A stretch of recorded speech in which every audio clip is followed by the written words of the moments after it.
मैं गजेंद्र जाखड़, आप सभी का स्वागत है आपके अपने YouTube चैनल पर। साथियों, आपको ज्ञात है कि जून में 23 जून के आसपास आपकी फर्स्ट ग्रेड के एग्ज़ाम शुरू हो रहे हैं। तो आरबीसी डेट में कोई बदलाव करने वाली नहीं है। तो साथियों, काफ़ी साथियों को मैसेज आए कि सर आप ये बताते हैं कि ये किताब पढ़ लो, वो किताब पढ़ लो, लेकिन हमारे पास समय कम है अभी, और अंतिम समय में दोनों पेपर्स, फर्स्ट ग्रेड के प्रथम प्रश्न पत्र और द्वितीय प्रश्न पत्र को कैसे कवर किया जाए, दोनों का रिवीजन कैसे किया जाए। तो साथियों, मैंने एक मेरे हिसाब से रणनीति बनाई है। आप लगभग, मैं ऐसा मानता हूँ कि आप लगभग डेली 10 से 12 घंटे पढ़ते होंगे, जिसमें मैं आपको 45 दिन की कुल रणनीति बताऊंगा, जिसमें से 30 दिन और 15 दिन ये अलग अलग आपकी रणनीति होगी। अंतिम 15 दिन बहुत महत्वपूर्ण होते हैं। तो आपको करना क्या है, पहले हम प्रथम प्रश्न पत्र के बारे में बात कर लें। प्रथम प्रश्न पत्र, मुझे ऐसी उम्मीद है कि आप तैयारी कर रहे हैं तो आपने लगभग 2 से 3 बार अपना सिलेबस कर लिया होगा, या जितनी भी बार क्या है, अब आपको आने वाले 30 दिनों में जो है सिलेबस को कैसे कवर करना है। लगभग आप मानिए कि 45 दिन आपके पास बचे हैं, 1.5 महीने का समय। तो पहले 30 दिनों की रणनीति, प्रथम प्रश्न पत्र और द्वितीय प्रश्न पत्र को एक साथ लेके चलना है। 4 से 5 घंटे आपको प्रथम प्रश्न पत्र को देना है, और लगभग 6 घंटे के आसपास आपको सेकंड पेपर आपका जो भी है। और मैं यहाँ अधिकतर जो है, जो मेरे विद्यार्थी है वो हिंदी के हैं, तो मैं यहाँ द्वितीय प्रश्न पत्र के रूप में हिंदी की बात करूंगा। साथियों, प्रथम प्रश्न पत्र में आपके इतिहास का पार्ट है, मैनेजमेंट, राजस्थान भूगोल, राजनीति है, भाषा है हिंदी अंग्रेजी, गणित रीजनिंग है, विज्ञान है, और मनोविज्ञान है, और करंट अफेयर्स है। ये आपका मोटा मोटा पोर्शन आपके रहता है। तो साथियों, आपको दो दो विषय जैसे साथ लेके चलना है। जैसे इतिहास और मैनेजमेंट ले लीजिए, एक साथ इतिहास और 2-2 घंटे टाइम दीजिए और उनको जल्दी जल्दी निपटाइए। जो आपकी भूगोल और राजनीति है, इनको साथ ले लीजिए, ठीक है। और गणित रीजनिंग आप यदि पहले आपने कर लिया तो ठीक है, अब इनको नहीं छेड़ना है। अब आप इसमें केवल ये कर सकते हैं कि पुराने प्रश्नों का अभ्यास कर सकते हैं।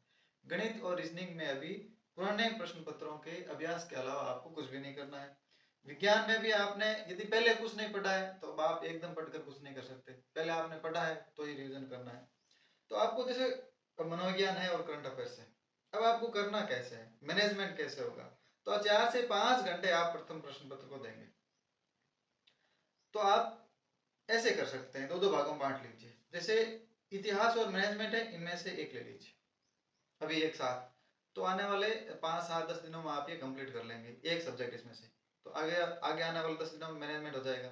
अभी इतिहास या मैनेजमेंट में से कोई एक विषय ले लीजिए और उसको लगभग 1.5 से 2 घंटा टाइम दीजिए। उसके बाद भूगोल, राजस्थान का भूगोल और राजनीति में से एक टॉपिक ले लीजिए, 1-1 घंटा आप इसे समय दीजिए। उसके बाद मनोविज्ञान डेली का 1 घंटा दीजिए, डेली का 1 घंटा मनोविज्ञान। साथियों, ध्यान दें मैं क्या कहना चाह रहा हूँ। इतिहास और मैनेजमेंट में से एक विषय ले लीजिए, राजस्थान का भूगोल और जो राज व्यवस्था है उसमें से एक ले लीजिए, ठीक है। तो 2 घंटा इतिहास या मैनेजमेंट के, 1.5 या 2 घंटा, 1 घंटे के आसपास राजस्थान का भूगोल या राजनीति, 1 या 1.5 घंटा इसको दे दीजिए, और 1 घंटा के आसपास आप मनोविज्ञान को दे दीजिए, और 1 घंटा डेली आपको करंट अफेयर्स को देना। करंट अफेयर्स को डेली 1 घंटा देना है, डेली एग्जाम तक आपको कम से कम डेली 1 घंटे पढ़ना है। यदि आपने अभी बिल्कुल नहीं पढ़ा है करंट अफेयर्स को, बिल्कुल भी नहीं पढ़ा है, तो आपको कम से कम 2 घंटे करंट अफेयर्स को देने पड़ेंगे। यदि पहले से पढ़ते आए हैं तो आप डेली 1 घंटे करंट अफेयर्स को दीजिए। तो आपसे 1 से 1.5 घंटा इतिहास या मैनेजमेंट का हो गया, 1 या 1.5 घंटा राजस्थान का भूगोल या राजनीति हो गया। दोनों में से एक विषय लेना है, एक विषय अगले 10 दिनों में लेना है। और फिर मनोविज्ञान को साथ साथ में डेली रिवाइज करते रहिए, और करंट अफेयर्स को डेली। तो लगभग ये 4-4.5-5 घंटे आपके डेली ये होते रहेंगे, और आपका यहाँ सिलेबस कवर हो जाएगा। बुक्स वही पढ़ें जो आपने पहले पढ़ी है, अभी नई बुक्स के रूप में कुछ नहीं पढ़ना है। केवल पुराने प्रश्न पत्रों को यदि कोई बुक आप नहीं लाते हैं अभी, तो उसे ला सकते हैं अभ्यास के लिए। बाकी ऐसी कोई किताब, नई किताब थ्योरी के रूप में आपको लाकर अभी नहीं पढ़नी है। अब दूसरी बात, 4 से 5 घंटे आप प्रथम प्रश्न पत्र को देते हैं। अगली बात आती है कि हिंदी, आपका जो सेकंड पेपर हिंदी है उसमें उसमें आपके जो है व्याकरण, जनसंचार, कार्यालय लेखन, इनको एक साथ कर लीजिए। व्याकरण आपने खूब पढ़ी होगी, अब आप केवल रिवाइज के तौर पर कुछ टॉपिक्स जैसे विलोम शब्द है, पर्यायवाची है, ऐसे जो टॉपिक है वो रिवाइज के तौर पर इन्हें रखें। शब्द शुद्धि है, ठीक है, रिवाइज के तौर पर इन्हें रखें और इन्हें आप समय देते रहें। जैसे ही व्याकरण वाला भाग पूरा हो जाए, 30 दिनों की बात कर रहा हूं मैं पूरी, जनसंचार शुरू शुरू कर दें। जनसंचार पूरा हो जाए तो कार्यालय लेखन शुरू कर दें। आपको लगभग एक घंटा आप इसे डेली आप देंगे तो आपके लिए पर्याप्त है, चाहे व्याकरण, जनसंचार, कार्यालय लेखन। तो आपके लगभग 10-10 दिनों में ये, एक महीने में ये आपका सिलेबस आराम से यहाँ कवर हो जाएगा। व्याकरण पढ़ रहे हैं, व्याकरण खत्म हुई, जनसंचार ले लीजिए, जनसंचार खत्म हुआ, कार्यालय लेखन ले लीजिए, यह आपका भाग पूरा हो जाएगा। फिर आता है काव्य शास्त्र। अब आप काव्य शास्त्र को शुरू कीजिए। यहाँ काव्य शास्त्र जो ये उच्च माध्यमिक स्तर वाला है, सीनियर सेकेंड लेवल का जो काव्य शास्त्र है उसे आप पढ़िए। ये आपका काव्य शास्त्र जैसे ही पूरा होता है तो आप पीजी स्तर का है, स्नातकोत्तर स्तर का जो काव्य शास्त्र है उसमें जाइए और वहां के टॉपिक, भारतीय और पाश्चात्य काव्य शास्त्र के टॉपिक पूरे कीजिए, ठीक है। हिंदी साहित्य इतिहास को डेली पढ़ेंगे तभी आपका पूरा कवर होगा। अब आपको हिंदी साहित्य इतिहास में एक ही किताब, यदि आपने कोई किताब एक पढ़ी है गाइड के रूप में, चाहे सरस्वती पांडे हो या कोई दूसरी किताब हो, तो उसे ही पढ़ते रहें, बार बार उसे ही पढ़ते रहें। यदि आप थोड़ा अच्छा करना चाहते हैं तो आप केवल कुछ टॉपिक्स, जैसे सिलेबस में, आपके सिलेबस में आदिकाल में विशलदेव रासो और पृथ्वीराज रासो दे रखा, तो इन दो रचनाओं को आप रामचंद्र शुक्ल और डॉक्टर नगेंद्र से देख सकते हैं, क्योंकि तय है यहाँ से प्रश्न आना। इसी प्रकार भक्ति काल में कुछ कवियों के नाम, इसी प्रकार रीति काल में, इसी प्रकार आधुनिक काल में कुछ कवियों के नाम दे रखे हैं। तो इनको आप क्या करें, नगेंद्र और शुक्ल से जो कवियों के या रचनाओं के नाम दे रखे हैं केवल उन्हीं को अभी वहां से पढ़ें। और अभी रिवाइज करने में नगेंद्र और शुक्ल का काम नहीं है। रिवाइज के रूप में आप जो गाइड पढ़ रहे हैं उसी गाइड को पढ़ें, नोट्स पढ़ रहे हैं तो उन्हीं नोट्स को पढ़ें। मैंने आपको जैसे सरस्वती पांडे पे सजेस्ट की थी, तो वो विद्यार्थी सरस्वती पांडे को ही पढ़े। तो आपके हिंदी साहित्य इतिहास, आप हिंदी साहित्य इतिहास को आप दो भागों में बांट सकते हैं। डेली एक एक घंटा हिंदी साहित्य इतिहास को आप लगभग 2 से 2.5 घंटे दीजिए डेली, 2 से 2.5 घंटे डेली दीजिए। तो आप कैसे देंगे कि आदिकाल से लेकर रीतिकाल तक एक भाग कर लीजिए और आधुनिक काल का हिस्सा एक कर लीजिए। जैसे ही आप आदिकाल से लेकर रीतिकाल तक एक एक घंटा दे रहे हैं डेली, 1 से 1.5 घंटा, और 1 से 1.5 घंटा आप डेली आधुनिक काल को दीजिए, तो आपके साथ साथ में लगभग 20 दिनों में आपका पूरा कवर हो जाएगा और वापस आप रिवीजन करने में आपको आसानी होगी। उसके बाद में जो रचनाएं दे रखी है इनको आप डेली एक एक रचना ले लीजिए। डेली 1 घंटा आप देंगे तो पर्याप्त है। डेली एक एक रचना को आप रिवाइज कर लीजिए अभी 30 दिनों में। फिर आपके जो है आईसीटी और शिक्षा शास्त्र दे रखा है, तो डेली 1 घंटा इन्हें दीजिए। डेली फर्स्ट पेपर में 1 घंटा जो मनोविज्ञान है उसे, और डेली 1 घंटा आईसीटी को दीजिए। आईसीटी और पेडागोगी 2 है, इनको आप डेली 1 घंटा दीजिए। 30 दिन में आपके एक बार प्रथम प्रश्न पत्र और हिंदी दोनों का अच्छी तरीके से रिवीजन हो जाना चाहिए, ठीक है। फिर आप क्या करेंगे, लास्ट 15 दिनों में संपूर्ण टॉपिक, संपूर्ण पाठ का रिवीजन करना। संपूर्ण पार्ट्स का आप रिवीजन कैसे करेंगे, तो फर्स्ट पेपर में जैसे हिस्ट्री का कोई ऐसा टॉपिक मुश्किल है उसे रिवाइज कर लिया। मैनेजमेंट के आपके पास सोर्स नोट्स या कोचिंग के नोट्स या किताब में जो अंडरलाइन की गई है या कुछ आयोग संस्थाएं दे रखी है उन्हें आप जल्दी से रिवाइज कर लें। मैनेजमेंट आपके 2 तरीके से काम आएगा।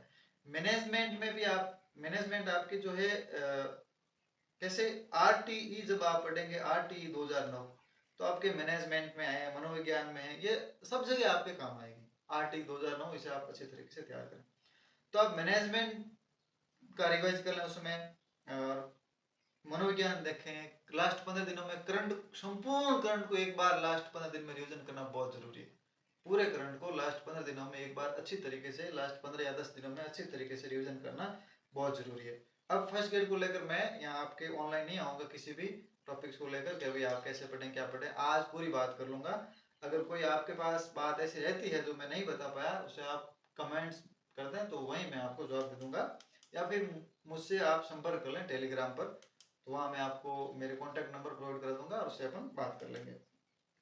तो लास्ट 15 दिनों में ऐसे टॉपिक जो आपके कमजोर है उसे पढ़ें, करंट अफेयर्स को पढ़ें, मैनेजमेंट के कुछ टॉपिक्स देख लें, पाश्चात्य काव्य शास्त्र को देख लें, जनसंचार को देख लें, काव्य शास्त्र के कुछ टॉपिक रिवाइज कर लें, और हिंदी साहित्य इतिहास के जो कुछ रचनाएं हैं महत्वपूर्ण उन रचनाओं का आप रिवाइज कर लें। साथ में आईसीटी और पेडागोगी जैसा टॉपिक है उससे भी आप रिवाइज कर सकते हैं। तो साथियों ये थी मेरी रणनीति, इसमें आप अपने अनुसार परिवर्तन आराम से कर सकते हैं, अपने अनुसार परिवर्तन कर सकते हैं। अब आप नया कुछ नहीं पढ़ रहे हैं पहले बार। अब आप बताओगे सर हम कैसे पढ़ रहे हैं, आपने किताबें बता दी, हमें पढ़ना नहीं है, तो वो पढ़ना आपको है, कैसे पढ़ना है वो आपको पढ़ना। कुछ साथियों ने कमेंट्स भी कहते हैं सर हम कैसे पढ़े, आप बताओ, आप ज्ञान दे रहे हैं, बुक्स बता रहे हैं, तो भाई मैं तो बुक्स ही बता सकता हूँ ना, कैसे पढ़े हैं तो आपको देखना है। मैं आपको प्रमाणिक किताबें बता सकता हूँ, अब कैसे पढ़ना है वो तो आपको तय करना है। या फिर प्रत्येक विद्यार्थी की अपनी अलग समस्या है तो वो खुद मेरे से बात करें। संपूर्ण विद्यार्थियों की समस्या हो तो उस पर एक वीडियो बनाया जा सकता है, लेकिन अलग अलग विद्यार्थी की अलग अलग समस्या है तो उसे मैं आपके लिए तैयार बैठा हूँ। आप मुझसे व्यक्तिगत संपर्क करें, हम बात करेंगे। तो मैंने बुक्स बता दी, और प्रश्न कैसे आएंगे, क्या हिंदी साहित्य इतिहास में इतनी रचनाएं दे रखी है सब याद हो जाएगी, नहीं। इसके लिए आप प्रीवियस ईयर के क्वेश्चन, पुराने प्रश्न पत्र हल करें, वो भी किसके, आरपीएससी के। यूथ कंपटीशन या फलानी कंपटीशन, इनमें सब में इतना पढ़ने की आवश्यकता नहीं, केवल और केवल आरपीएससी के पुराने प्रश्न पत्रों को ही हल करें, तभी आप जान पाएंगे कि आरपीएससी कैसे प्रश्न बनाती है और मुझे कैसे प्रश्न पढ़ने हैं, मुझे क्या पढ़ना है क्या छोड़ना है, ये तभी आप तय कर पाएंगे। मैं अभी यहाँ आपको पुराने प्रश्न पत्र दे नहीं सकता, मेरे टेलीग्राम चैनल पर पढ़ें। तो साथियों ये थी मेरी रणनीति, इसमें आप अपने अनुसार परिवर्तन कर सकते हैं। आगे हम जो है सेकंड ग्रेड के एग्जाम अभी लेट है, तो वो विद्यार्थी कैसे पढ़ें, उनको कैसे तैयार करना है, हिंदी साहित्य या काव्य शास्त्र वाला भाग है या रचना वाला भाग है, उस पर हम आगे आने वाले वीडियो में बात करेंगे। फर्स्ट ग्रेड के विद्यार्थी केवल अभी रिविजन कर सकते हैं, तो वो विद्यार्थी ऐसे नहीं पूछेंगे सर रचना याद नहीं हो रही है, आपने अभी तक सब कुछ पढ़ लिया है, अब आपको केवल रिविजन करना है। इसलिए फर्स्ट ग्रेड के विद्यार्थियों के लिए मैं मानता हूँ ऐसा कोई प्रश्न नहीं होगा। अगर है तो मुझे आप व्यक्तिगत रूप से बात करें। मैंने मेरी रणनीति बता दी, इतिहास और मैनेजमेंट में एक विषय ले लीजिए, भूगोल राजनीति में एक विषय ले लीजिए, और मनोविज्ञान और करंट को डेली साथ में चलने दीजिए। यह आपका प्रथम प्रश्न पत्र का हो गया।